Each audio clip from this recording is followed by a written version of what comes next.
Assalamualaikum warahmatullahi wabarakatuh. Kami dari kelompok 7 akan mempraktekkan strategi konseling desensitisasi sistematik atau systematic desensitization. Saya, Khalifatul Zulfa, NIM 030, berperan sebagai konseling. Saya Arika Norma Arianti, NIM 062, bertindak sebagai konselor. Dan dua rekan kami yaitu Syarina Indarwati Syafaah, juga Fonila Maulida berperan sebagai pengamat. Baik, untuk sesi konseling SD atau systematic desensitization ini, saya berikan waktu kepada konselor.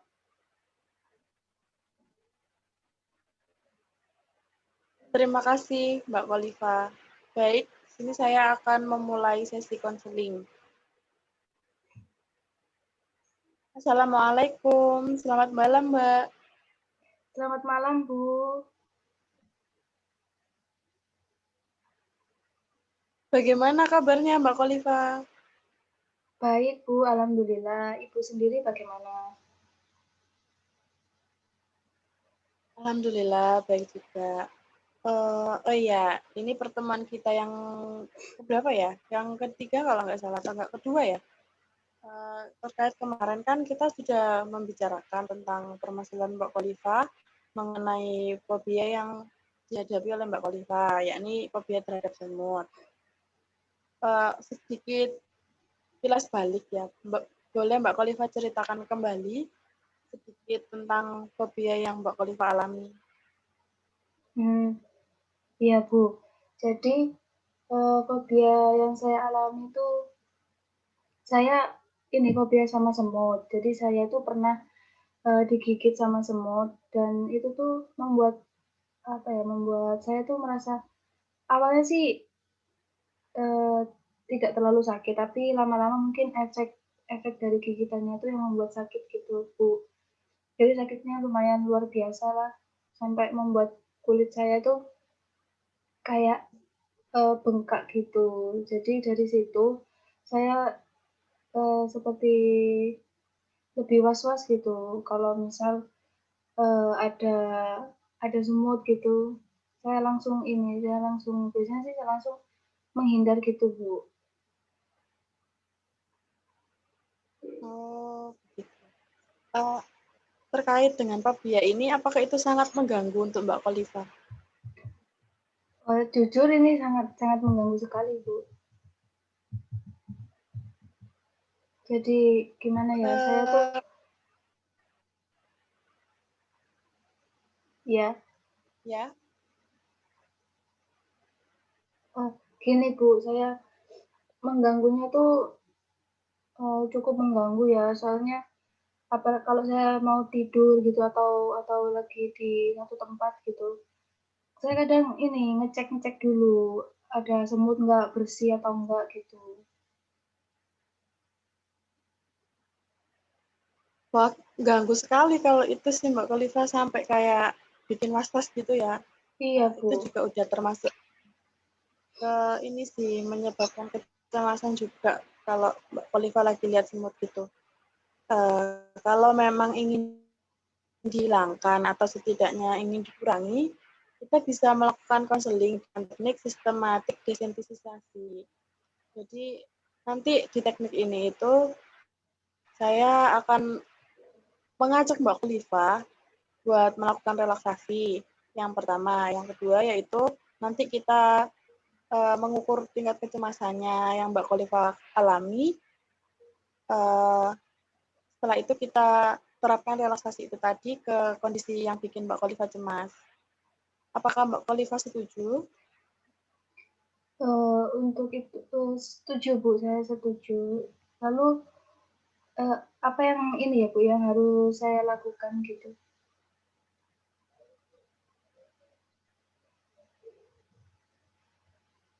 Oh, bagus sekali pertanyaannya.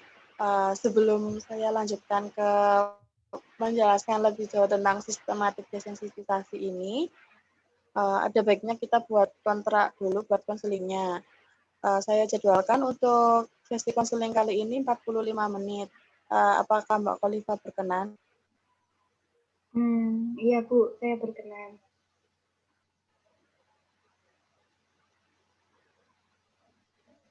Baik, saya akan lanjutkan tentang penjelasan saya mengenai teknik SD tadi ya, atau sistematik desensitisasi. Kita singkat SD aja biar lebih mudah. Jadi di SD ini itu berfungsi untuk mengurangi, bisa digunakan untuk mengurangi fobia. Langkah-langkahnya seperti yang sudah saya sebutkan tadi, salah satunya yakni kita akan melakukan relaksasi, latihan relaksasi dulu agar Mbak Khalifa bisa membuat kondisi rileks di diri Mbak Khalifa sendiri. Setelah itu kita mengukur tingkat kecemasan yang Mbak Khalifa alami.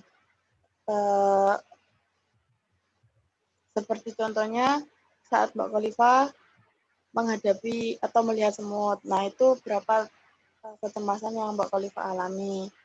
Setelah kita mengukur itu, kita menerapkan relaksasi yang telah kita lakukan di kondisi yang telah kita ukur. Bagaimana Mbak Khalifa? Apakah ada pertanyaan? Ada Bu, saya masih kurang ini. Untuk mengukur kecemasan itu bagaimana ya Bu?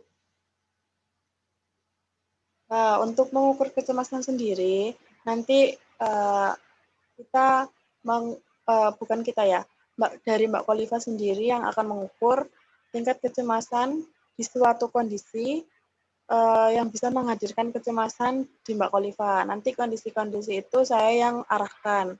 Untuk penilaiannya itu dari range 1 sampai 10, di mana 1 itu di kondisi Mbak Khalifa yang santai, rileks, tidak mengalami ketakutan, was-was, ataupun waspada terhadap suatu hal. Sedangkan yang 10 itu kondisi di mana Mbak Khalifa benar-benar takut, kecemasan, dan berkeringat dingin mungkin sebagai tanda-tandanya begitu.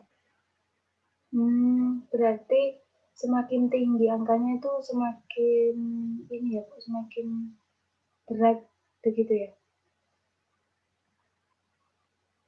Betul Mbak, apakah sudah dipahami? Baik, iya Bu, sudah. Oke, jadi bisa kita mulai ya untuk terapinya. Iya Bu, siap.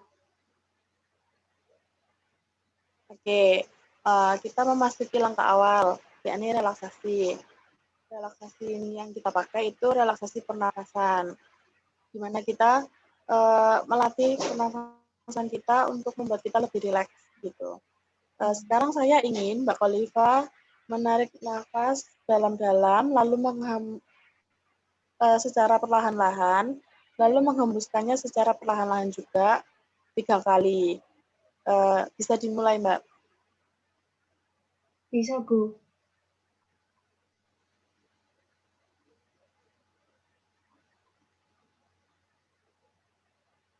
Apakah sudah? Sudah. Oke, bagus. Sekarang Mbak Khalifa coba untuk melakukan hitungan juga di pernafasan yang latihan pernafasan yang Mbak Khalifa lakukan. Saya berikan contohnya ya.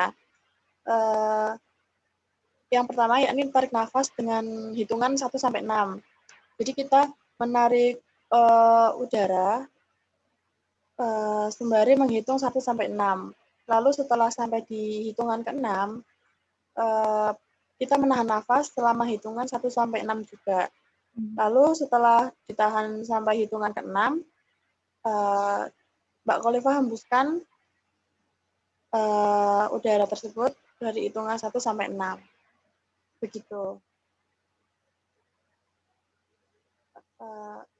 Mbak Khalifa bisa praktekkan ini selama 3 kali. Apakah bisa, Mbak? Iya Bu, bisa. Oke, silakan dicoba.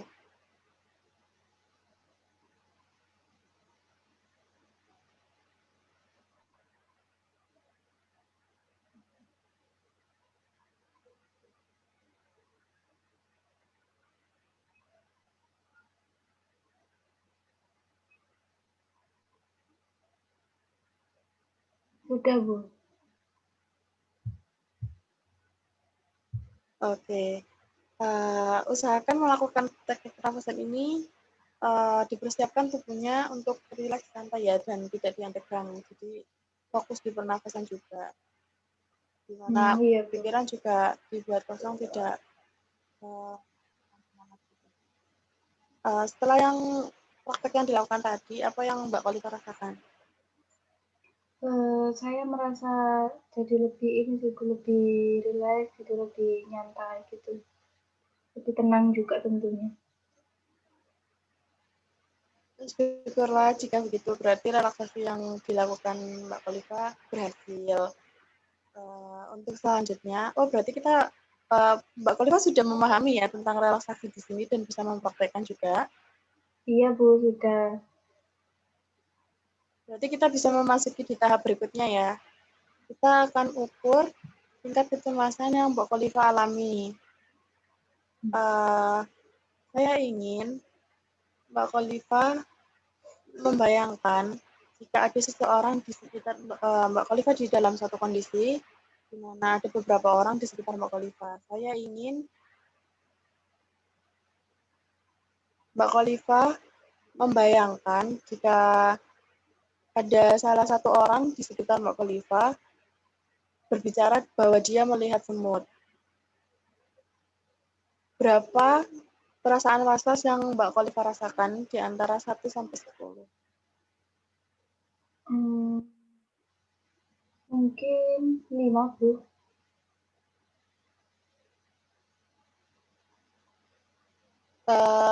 Boleh jelaskan?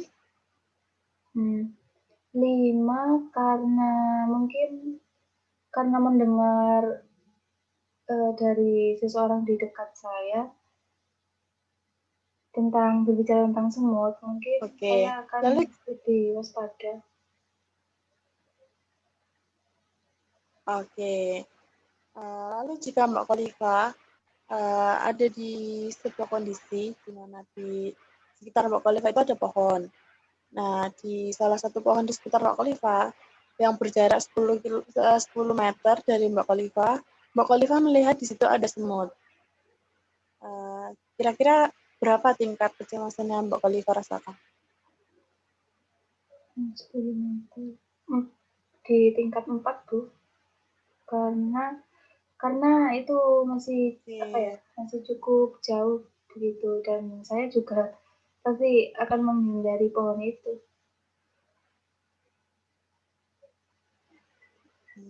Oke. Lalu bagaimana kondisinya jika pohon itu berjarak 5 meter dari Mbak Kolita? 5 meter di tingkat 7, Bu. Karena itu terlalu dekat buat saya dan saya juga pasti akan meninggalkan area sekitar situ.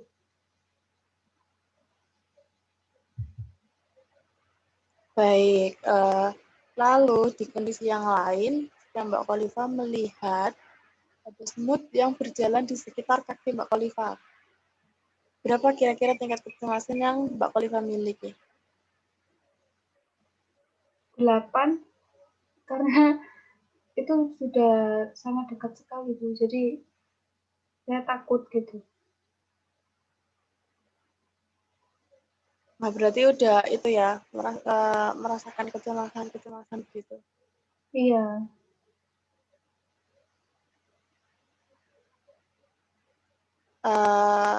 Lalu nih, jika Mbak Kolita melihat ada semut di kulit lengannya Mbak Kolita atau di tangannya Mbak Kolita, itu berapa kira-kira tingkat kecemasannya? Aduh, ini sudah paling tinggi, Bu. 10 karena itu sudah dekat sekali, sangat-sangat dekat itu. Dan mungkin saya bisa pingsan kalau ada semut di lengan saya. Wah, itu sangat tinggi sekali Mbak Kolita. Oke, tidak masalah. Kita harus yakin bahwa Mbak Kolita bisa mengatasi ini. Selanjutnya, yakni kita menerapkan uh, karena kita udah memiliki ukurannya ya. Selanjutnya kita menerapkan relaksasi yang telah kita lakukan, yang telah Mbak Khalifa lakukan tadi. Apakah Mbak Khalifa masih ingat? Tentang relaksasi itu masih ingat, Bu. Oke, yang selanjutnya yakni kita akan menggunakan relaksasi itu, tapi dengan satu kondisi, Mbak Khalifa membayangkan kondisi-kondisi yang telah kita ukur tadi. Apakah bisa? Tapi ini, Bu, agak takut gitu. Ya, tapi akan saya coba. Apakah Mbak Khalifa yakin bisa? Harusnya Mbak Khalifa yakin bisa ya. Yakin, Bu, yakin bisa. Oke, silakan relaksasi, lalu bayangkan ada semut di sekitar Mbak Khalifa. Lalu terapkan relaksasi yang telah kita lakukan di awal tadi.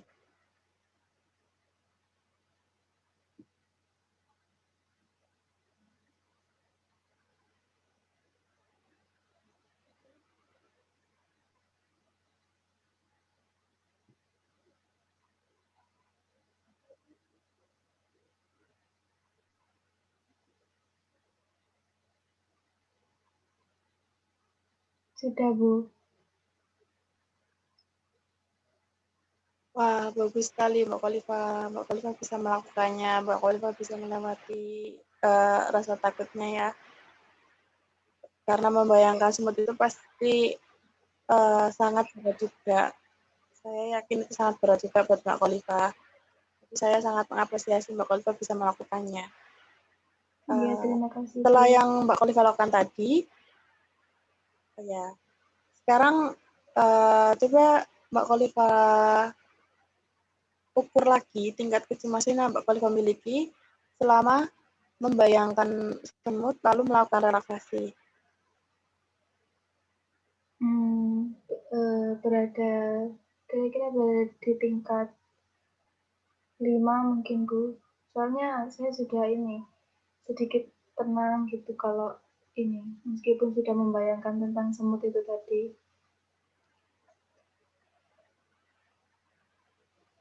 Wah, bagus sekali Mbak Khalifa. Ini untuk latihan yang pertama, saya kira kemajuannya luar biasa sekali ya. Tadi yang di awal saat Mbak Khalifa mengukur untuk tingkat kecemasan ketika ada semut di sekitar kaki Mbak Khalifa, itu masih di range 7 ya.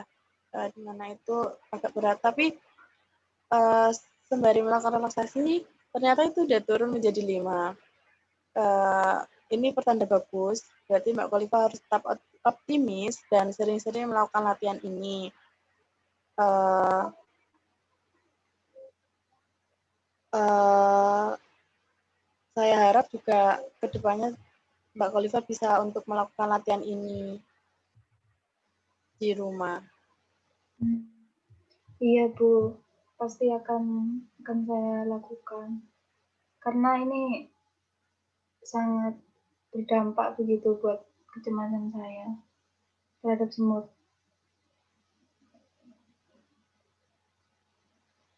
Syukur kalau begitu Mbak, karena mengingat waktu sesi konseling kita kali ini sudah berakhir, kita bisa lanjutkan di sesi berikutnya. Nanti akan saya jadwalkan dan infokan kembali ke Mbak Khalifa. Nggih, Bu. Nah, untuk meningkatkan hasil yang udah dilakukan tadi, Mbak Khalifa udah bagus banget bisa menerapkan relaksasinya juga dengan baik. Untuk menunggu sesi pertemuan berikutnya, saya ingin Mbak Khalifa untuk terus melakukan latihan SD, yakni menerapkan relaksasi tadi di kondisi yang membuat Mbak Khalifa cemas selama selama berapa hari ya? Pokoknya sebelum pertemuan kita selanjutnya. Setelah melakukan itu setiap hari, Mbak Khalifa bisa melaporkan ke saya setiap kali telah melakukan latihan tersebut. Apakah ada pertanyaan, Mbak? Ini Bu, untuk teknisnya nanti berapa kali ya Bu? Maksudnya saya harus melakukan latihan itu berapa kali gitu, terus di waktu apa saja begitu Bu? Oke, untuk teknisnya, Mbak Kholifa bisa melakukan 6 kali relaksasi. Yang kan jika 1 kali relaksasi itu dalam 1 tarikan nafas, hitungan 1 sampai 6, tahan 1 sampai 6, keluarkan 1 sampai 6. Nah, itu lakukan selama 6 kali, sembari membayangkan kondisi yang membuat Mbak Kholifa cemas. Seperti yang kita contohkan tadi, seperti membayangkan ada semut di sekelilingnya Mbak Kholifa. Gitu. Lalu untuk waktunya, selonggarnya Mbak Kholifa aja. Atau malah lebih baik Mbak Kholifa bisa melakukan itu ketika Mbak Kholifa melihat ada semut atau tidak sengaja melihat ada semut. Nah, itu bisa juga langsung dipraktekkan, malah lebih bagus ya, karena itu praktek lebih secara langsung begitu. Berarti ketika saya melihat semut gitu, saya langsung menerapkan latihan relaksasi ini ya Bu? Ya, itu setelah itu mungkin Mbak Kholifa bisa memberikan laporan kepada saya sebagai tindak lanjut kita juga di pertemuan berikutnya gitu. Baik. Iya Bu, saya sudah mengerti. Terima kasih untuk konseling hari ini Bu. Sama-sama Mbak Kholifa. Sekian sesi konseling dari saya dan konseli. Saya kembalikan lagi kepada moderator. Baik, terima kasih kepada konselor. Jadi sekian presentasi praktek konseling systematic desensitization dari kelompok 7. Sekian dari kami kelompok 7. Wassalamualaikum warahmatullahi wabarakatuh. Waalaikumsalam warahmatullahi wabarakatuh.